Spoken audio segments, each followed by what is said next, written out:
अस्सलाम वालेकुम परदेसी भाई। आज का वीडियो बहुत ही इंपॉर्टेंट होगा। जो लोग भी सऊदी अरेबिया नहीं आते हैं तो उनके साथ बहुत सारा एक मसला होता है कि प्रोबेशनल पीरियड में जो है कॉन्ट्रैक्ट टर्मिनेट करने के लिए बहुत सारे लोग जो है परेशान होते हैं। तो आज की इस वीडियो में हम समझेंगे कि आर्टिकल 53 सऊदी लेबर लॉ जो है क्या कहता है कि हम लोग प्रोबेशनल पीरियड में कॉन्ट्रैक्ट को टर्मिनेट कर सकते हैं या फिर फाइनल एग्जिट जा सकते हैं। अगर जाते हैं तो क्या कंपनी टिकट देगी या पैसा देगी, या फिर वर्कर अगर जाता है तो क्या उसको पेनल्टी पे करना पड़ेगा। यानी कि आर्टिकल 53 में सऊदी लेबर लॉ में जो भी लिखा है उसको हम लोग आज समझेंगे इस वीडियो को। तो इस वीडियो को ज़रा सा भी स्किप ना करें, वीडियो को पूरा समझें ताकि आपको आने वाले टाइम में बहुत बेनिफिट मिले। तो चलिए वीडियो को करते हैं स्टार्ट। पर वीडियो को स्टार्ट करने से पहले आपसे छोटी सी रिक्वेस्ट है, अगर अपने चैनल को पहली बार आए तो प्लीज़ चैनल को सब्सक्राइब जरूर कर लें, क्योंकि सब्सक्राइब करने से आपका कुछ नहीं जाता, आपके भाई का थोड़ा सा भला हो जाता है। अब वीडियो पसंद आए तो एक लाइक देकर के नोटिफिकेशन बेल आइकन कॉल पे क्लिक कर लें ताकि मेरा आने वाला हर वीडियो आप तक आसानी तक पहुंच सके, क्योंकि इस चैनल पे सारे का टेक्निकल वीडियो आप लोग के लिए अपलोड करता रहता हूं। और अगर आप मुझे फेसबुक या इंस्टाग्राम पे देख रहे हैं तो पेज को फॉलो ज़रूर कर लें ताकि सऊदी से जुड़ी हर तरह की मालूमात वीडियो आप तक मिलती रहे। तो चलिए वीडियो करते हैं स्टार्ट। तो यहाँ पे हम लोग आ गए हैं आर्टिकल 53, ये रहा। और यहाँ पे जो है ये पूरा सिनेरियो है कि क्या क्या हम लोग कर सकते हैं। यहाँ पे देख सकते हैं, if the worker subject to provisional period in the same shall be experience status and clearly indicated in the work contract such a provisional period shall be not excited in 90 days. यानी कि 90 days के बारे में है कुछ, इसको भी हम लोग पूरा समझेंगे। Exclusive of Eid ul Fitr and Eid ul Adha holiday and sick leave, each party shall have the right to terminate contract during the provisional period unless the contract. उसके बाद और भी है यहाँ पे, तो इसको हम लोग समझते हैं कि आखिर ये इस मामले में अगर क्या होता है।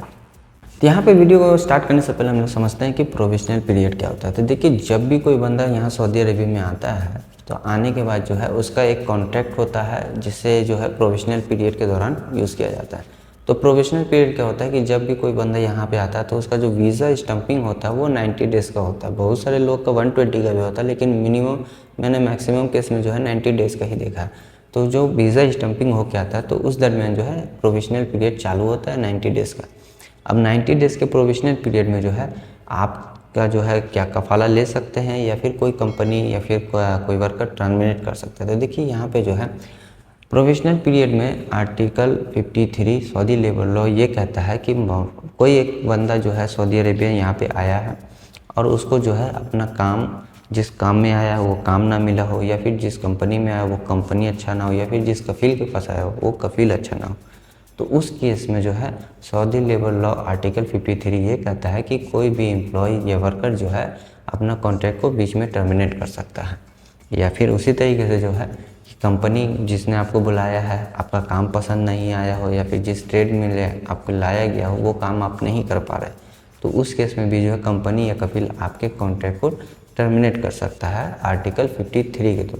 लेकिन आप कॉन्ट्रैक्ट जब भी टर्मिनेट करते हैं तो कोई ऑथेंटिक रीज़न यानी कि कोई वैलिड रीज़न होना चाहिए। ऐसा नहीं कि आप आए हैं तो जी मेरा घर में मन नहीं लग रहा है, यहाँ पे दिल नहीं लग रहा है, या फिर मुझे घर जाना है, घर का याद आ रहा है, तो कुछ ऑथेंटिक रीज़न होगा तभी आपका जो है प्रोविजनल पीरियड में कॉन्ट्रैक्ट को टर्मिनेट किया जा सकता है।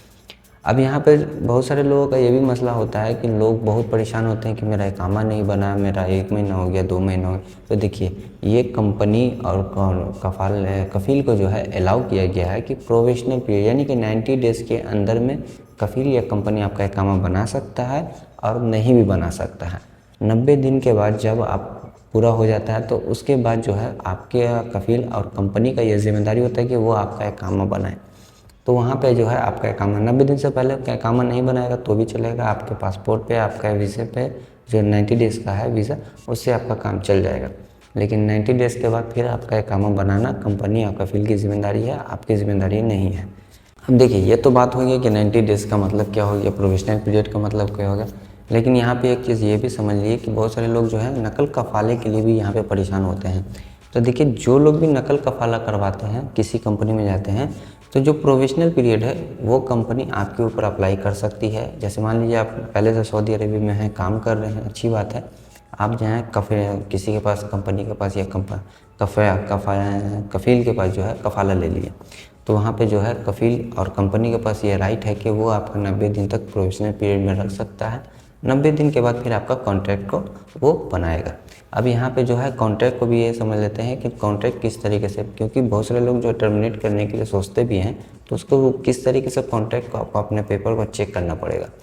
तो अपने कॉन्ट्रैक्ट को साइन करने से पहले आपको जो है 2 चीज़ बहुत गौर से अहम तरीके से चेक करना है।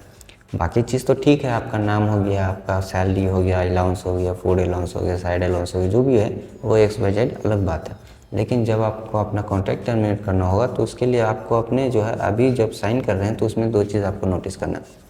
पहला चीज़ तो ये नोटिस करना है कि आपका जो है कॉन्ट्रैक्ट टर्मिनेट का जो नोटिस पीरियड है वो कितने दिन का है।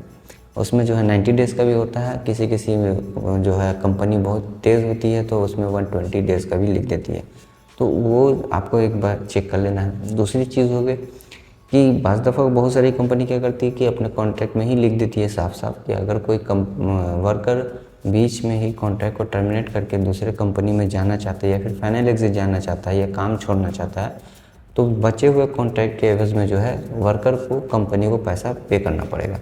तो ये 2 चीज़ को आपको जो है बड़ी बारीकी से चेक कर लेना है, इस तरह का ना हो। या फिर बहुत सारे लोग कंपनी जो है या फिर कफील जो है उसमें आर्टिकल 81 या 84 या 85 या फिर 87 जो है इस तरह का जो है आर्टिकल उसमें डाल देता है ताकि बंदे को पूरा समझ में ना आए और आर्टिकल आपको पता नहीं होता। तो इसके ऊपर मैंने एक प्रॉपर वीडियो बनाया, आप उसे देख सकते हैं। अब बात यहाँ पे और भी है जो उसको भी हम लोग समझते हैं। ये तो बात हो गया कि कॉन्ट्रैक्ट, लेकिन कॉन्ट्रैक्ट में बहुत सारा एक डाउट ये भी रहता है कि वर्कर जो है सोचता है कि मेरा अगर कंपनी कॉन्ट्रैक्ट का टर्मिनेट कर देता है या फिर कफील जो है मेरा कॉन्ट्रैक्ट को टर्मिनेट कर देता है तो क्या मुझे पैसा मिलेगा या टिकट मिलेगा। तो देखिए, अगर प्रोविजनल पीरियड में कोई भी कंपनी या कफील आपका कॉन्ट्रैक्ट को टर्मिनेट करता है तो फिर वहाँ पे कंपनी के पास जो है राइट होता है कि वो आपका टिकट दे भी सकता है, नहीं भी दे सकता है, आपको सैलरी दे भी सकता है, नहीं भी दे सकता है। लेकिन उसी का उल्टा ये है कि अगर कोई वर्कर अपना कॉन्ट्रैक्ट को टर्मिनेट करता है प्रोविजनल पीरियड में तो उस केस में जो है फिर कंपनी के पास राइट होता है कि वो आपसे जो है मुआवजे का डिमांड कर सकता है, पेनल्टी के लिए डिमांड कर सकता है। तो ये पूरा कॉन्ट्रैक्ट का जो सिस्टम था मैंने आपको बता दिया कि प्रोविजनल पीरियड में क्या क्या रूल था। देखिए, ये तो हो गया कि प्रोविजनल पीरियड हो गया। अब बहुत सारे लोगों का ये भी मसला होता है कि 90 दिन कौन कैसे होता है। तो देखिए, 90 दिन जो आपका प्रोविजनल पीरियड होता है, क्योंकि आप 90 दिन में आए, मान के चलिए कि आपका प्रोविजनल पीरियड चला, उस दरमियान में जो है आप बीमार हो गए, तो जितना दिन आप बीमार होंगे आपके पास जितने दिन का जो है मेडिकल रिपोर्ट होगा, मेडिकल सिक लीव होगा, तो वो जो है सिक लीव जो है आपका प्रोविजनल पीरियड में ऐड नहीं होगा, यानी कि उसको छोड़ करके आपका 90 दिन काउंट होगा। या फिर उसी केस में अगर मान लीजिए कि आप प्रोविजनल पीरियड में हैं, आपका 90 दिन कंप्लीट नहीं हुआ लेकिन बीच में ही ईद या बकरीद आ गया है, अब मान के चलिए ईद या बकरीद का 10 दिन या फिर 5 दिन छुट्टी हो, तो वो जो छुट्टी होता है वो भी प्रोविजनल पीरियड में काउंट नहीं होता है। तो इसका मतलब ये आप पहले समझ लें कि सिक लीव यानी फिर हॉलीडे, ये दोनों चीज़ जो है प्रोविजनल पीरियड में काउंट नहीं होता है। ये तो हो गया कि सिक लीव वगैरह ऐड नहीं होगा। अब देखिए, बहुत टाइम क्या होता है कि कोई कंपनी या फिर कंपनी आपको लेके आए, 90 दिन तक आपको प्रोविजनल पीरियड में रखा, लेकिन आपका जो काम है उन्हें समझ में नहीं आया, लेकिन वो आपको फारिग करना नहीं चाहते हैं। तो उस केस में जो है कफील कंपनी के पास ये राइट होता है कि वो आपका जो प्रोविजनल पीरियड है उसको एक्सटेंड कर सकते हैं। एक्सटेंड का मतलब वो बढ़ा सकते हैं, यानी कि 3 महीना और बढ़ा सकते हैं।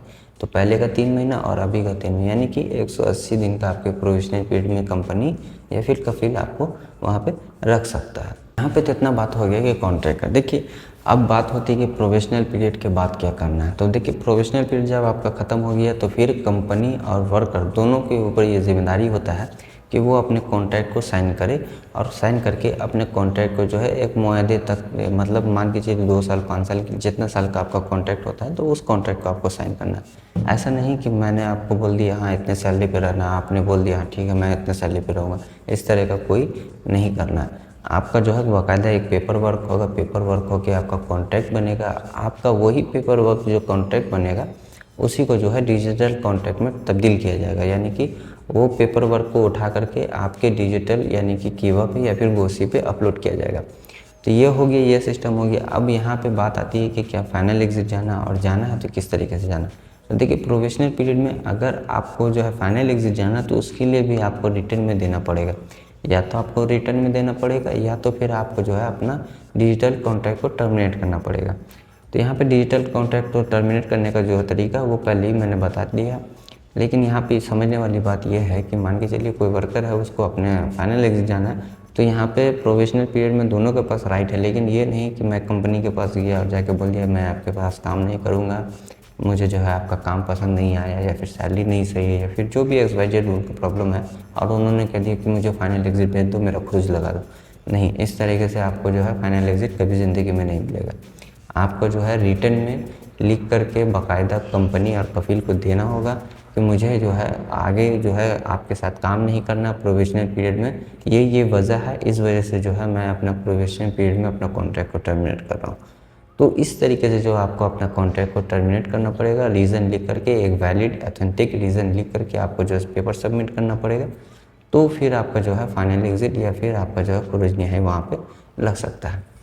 तो ये जो था मैंने पूरा एक वीडियो बनाया आपके लिए। ये आर्टिकल 53 क्या कहता है कि प्रोविजनल पीरियड में आप ट्रांसफ़र ले सकते हैं या फिर फाइनल एग्ज़िट जा सकते हैं, या फिर आपका जो है प्रोविजनल पीरियड किस तरीके से काउंट होता है। यानी कि प्रोविजनल पीरियड के ऊपर मैंने पूरा वीडियो बना के दे दिया, ताकि मेरे भाई जो लोग भी सऊदी में यहाँ पे रहते हैं उनको थोड़ा सा भी परेशानी ना हो, थोड़ा सा भी जो उनका डाउट नहीं रहे। तो आज की इस वीडियो में इतना ही। आज की इस वीडियो में मैंने आपको आर्टिकल 53 सऊदी लेबर लॉ के बारे में बताया है। अगर आपका कोई डाउट रहता है तो आप मेरे वीडियो में कमेंट करके पूछ सकते हैं, मैं इंशाल्लाह फिर आगे भी आपको गाइड कर लूँगा। और अगर आपका सवाल ज़्यादा लंबा हो तो आप मुझसे फेसबुक या इंस्टाग्राम पे कॉल करके बात कर सकते हैं, मैं इंशाल्लाह उस पर भी आपको जवाब दे दूँगा। तो आज के इस वीडियो में इतना ही। आई होप कि मेरा वीडियो आपको पसंद आया। अगर पसंद आया तो प्लीज़ चैनल को सब्सक्राइब जरूर कर लें, और वीडियो पसंद आए तो एक लाइक दे करके नोटिफिकेशन बेल आइकन कॉल पे क्लिक ज़रूर कर लें, ताकि मेरा आने वाला हर वीडियो आप तक आसानी तक पहुंच सके, क्योंकि इस चैनल पर इस तरह का टेक्निकल वीडियो आप लोग के लिए अपलोड करता रहता हूँ। तो चलिए फिर मिलते हैं नेक्स्ट वीडियो में एक नए टॉपिक के साथ, तब तक के लिए